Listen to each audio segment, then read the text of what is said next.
Bonjour à tous, c'est Zimbabwe, on se retrouve pour une nouvelle vidéo de l'amour pour les événements du 30 janvier. Alors vous le savez sûrement, le 30 janvier évidemment c'est un événement ça correspond à un événement très connu, l'accession au pouvoir d'un homme, Adolf Hitler, donc voilà, qui devient chancelier du Reich, donc le 30 janvier 1933.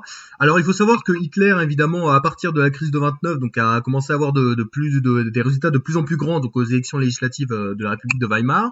Puis ensuite en fait le 30 janvier 33 on a le président du Reich, Paul von Hindenburg, qui est un homme très respectable. C'est-à-dire que le mec, 67 ans avant 1933, il défonçait des Autrichiens à Sadova. Donc, pour dire un petit peu le niveau du mec, et il décide de nommer Hitler chancelier. Après, il faut savoir que le premier cabinet d'Hitler, il avait pas du tout un grand pouvoir, parce que d'abord, il y avait que deux ou trois ministres du parti nazi.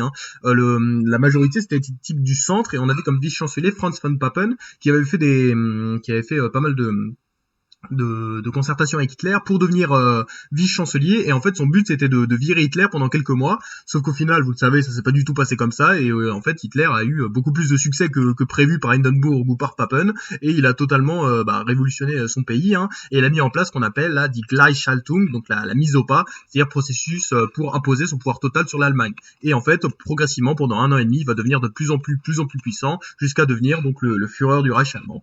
Donc bravo à lui, et coup dur donc pour la démocratie en Allemagne. À retenir.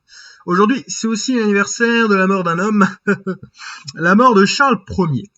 Alors, qui est Charles Ier? C'était le roi d'Angleterre, en fait, de 1625 jusqu'à 1649. Il faut savoir que Charles Ier, donc, a eu beaucoup de problèmes avec le Parlement, parce que, il arrêtait pas de vouloir voter des impôts et tout, sauf que le Parlement voulait pas. Et Charles Ier voulait dissoudre le Parlement, mais le Parlement voulait pas, et du coup, ça s'est fini comment? Ça s'est fini en une révolution. C'est-à-dire qu'il y a eu une première guerre civile, donc, entre les parlementaires et les royalistes.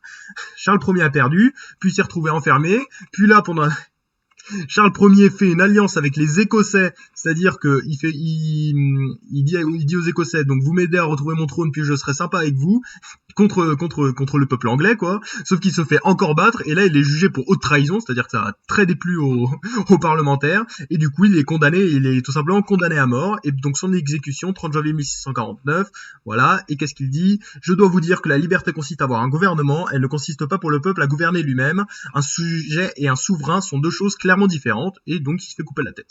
Donc coup dur pour lui, voilà, c'était juste un problème de vision politique, mais en tout cas c'est un événement qui est très important donc pour l'histoire de l'Angleterre, parce que ça montre bien que après cet événement la monarchie anglaise ne retrouva jamais ni l'autorité ni le pouvoir qu'elle avait donc sous les anciennes dynasties, et du coup c'est à partir de ce moment-là que le Parlement britannique a eu de plus en plus de pouvoir, donc événement très important pour ce pays.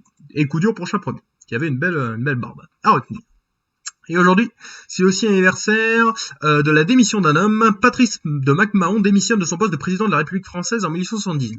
Alors MacMahon, il faut savoir que c'était d'abord un militaire. Il avait notamment participé à la guerre de Crimée, où il avait été très connu pour sa formule "J'y suis, j'y reste" lors du siège de Sébastopol. Puis il avait participé donc à la guerre franco-prussienne. Et en 1873, donc il est nommé président donc par la chambre royaliste, celle de 1871, qui était une chambre ultra royaliste.